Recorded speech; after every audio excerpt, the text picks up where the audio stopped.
Thank you very much.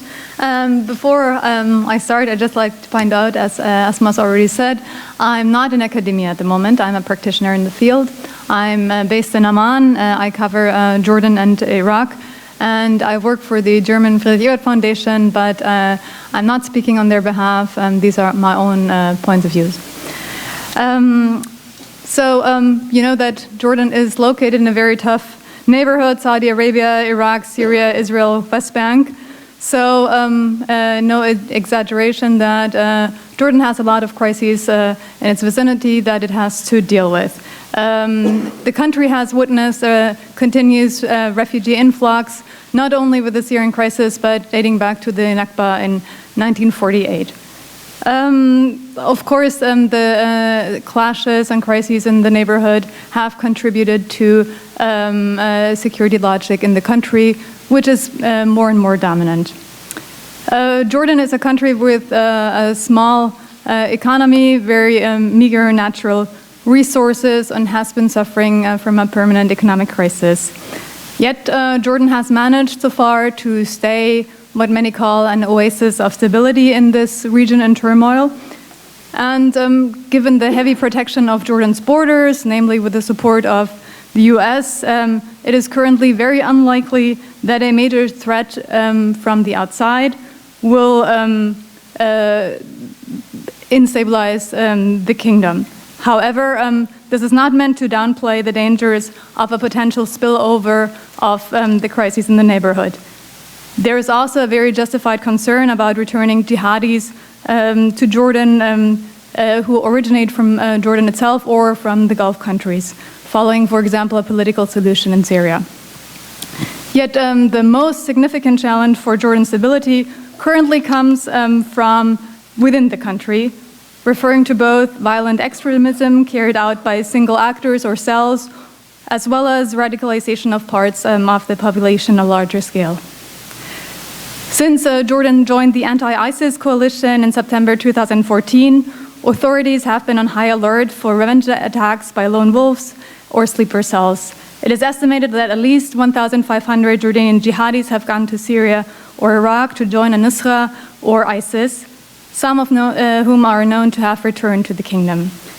This makes Jordan the third largest contributor to jihadi groups in Syria and Iraq after Tunisia, like we just heard, and Saudi Arabia. Some experts even estimate the number much higher. The Jordanian security apparatus has done a truly remarkable job in essentially shielding the country from violent attacks since the 2005 Amman hotel bombings. Only recently, at the beginning of March, special forces dismantled a terrorist cell in the northern town of Irbid, which had been planning attacks on several civilian and military targets in Jordan. It is seen as unlikely, though, that this cell was directly affiliated with ISIS.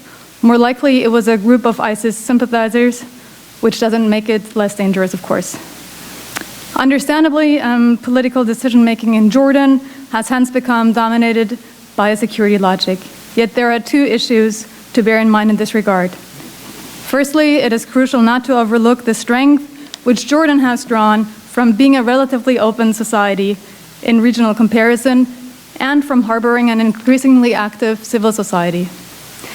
It is a common risk of an approach focusing primarily on security to spill into non-security related fields and to thus close the space for civil society, media, and active citizenship.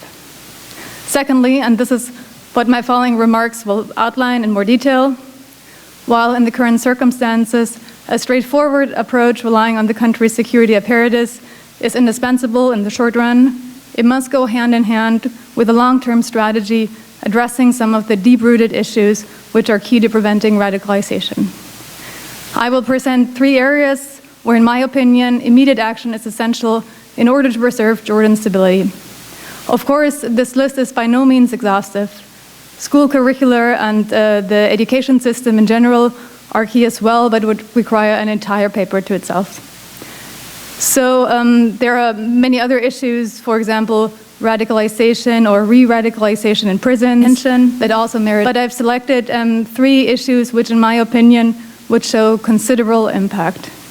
And interestingly, several of the issues that I will be addressing have a similar rationale that Aziz presented this morning in her presentation on Sinai. The first point is social justice. Jordan's economy is one of the smallest in the Middle East. The country has been running a substantial deficit. It is heavily reliant on foreign assistance, notably from the US, Saudi Arabia, and other Gulf countries, which is a factor that can easily be said to be compromising full independence in political decision-making. Jordan is marked by considerable socioeconomic disparities, as well as by a vast income inequality between a small slice of the population and the majority. Economic growth often does not translate into job creation and a reduced unemployment rate. The last few years have witnessed a steady increase of the number of Jordanians living under the poverty line. Unemployment is high, especially among youth, where it is estimated that nearly 30% are without work. It is, of course, too simplistic to argue that terrorism and jihadism draw supporters only from the angry proletariat. Motives such as the search for identity, certain values, recognition, are undeniably important when looking at jihadis from highly educated and well-to-do backgrounds. However, the lack of economic and political inclusion is undoubtedly a factor in radicalization. Reports about ISIS recruitment in marginalized hubs, such as Dhaka, Jordan's second largest city, back this argument. The country thus needs genuine reforms to strengthen and diversify its economy. One step would be to improve investment conditions, both for local and international companies, and to encourage and support innovation and entrepreneurship. Jordan needs to move towards a shared prosperity and develop measures to decrease income inequality. This could, for example, be achieved by implementing a system of fair taxation as well as social protection mechanisms. My second point is education and certification of imams and licensing of mosques. Jordan's population consists of about 97% Sunni Muslims. Different from the impression that may sometimes transpire in the West, it is a very conservative society. In many areas, it's still marked by tribal dynamics. It is estimated that Jordan has between 7,000 and 8,500 mosques, of which a considerable number are not authorized. Furthermore, even at the authorized mosques, the selection processes of imams is flawed and not always based on the qualifications required for this position.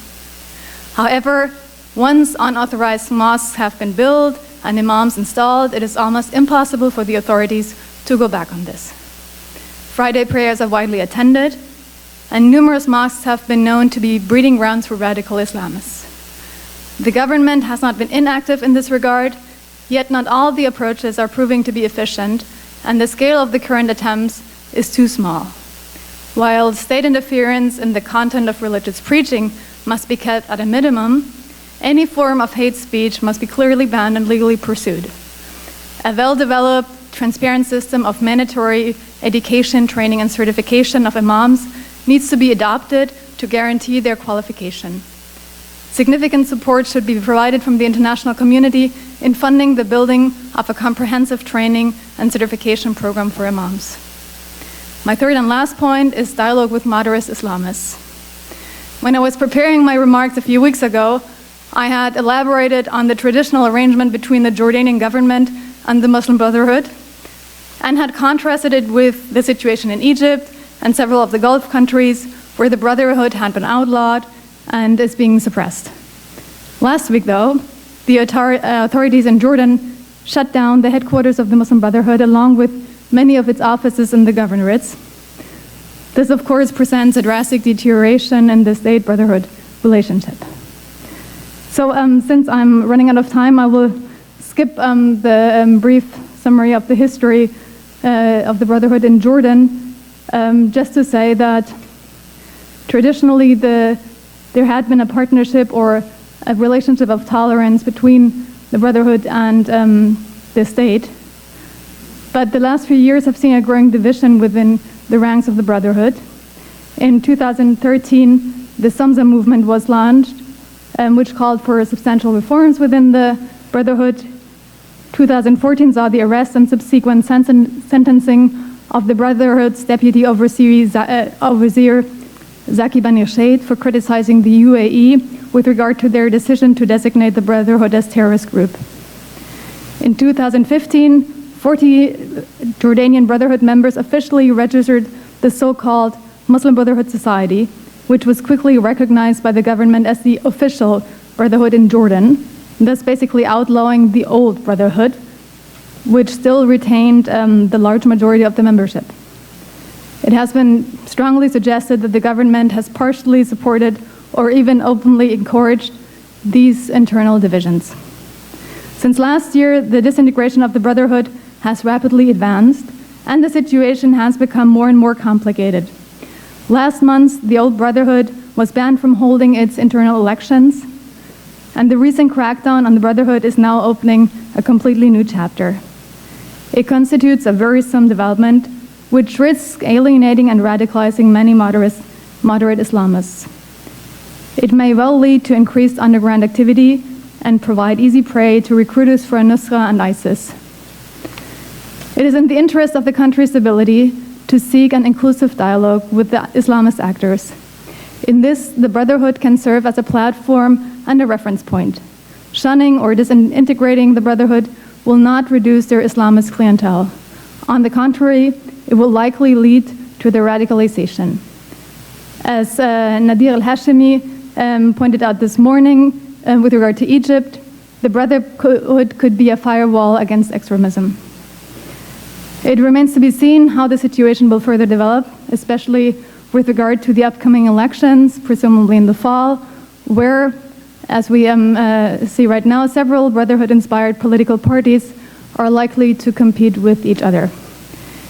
In conclusion, what I've said is hardly rocket science.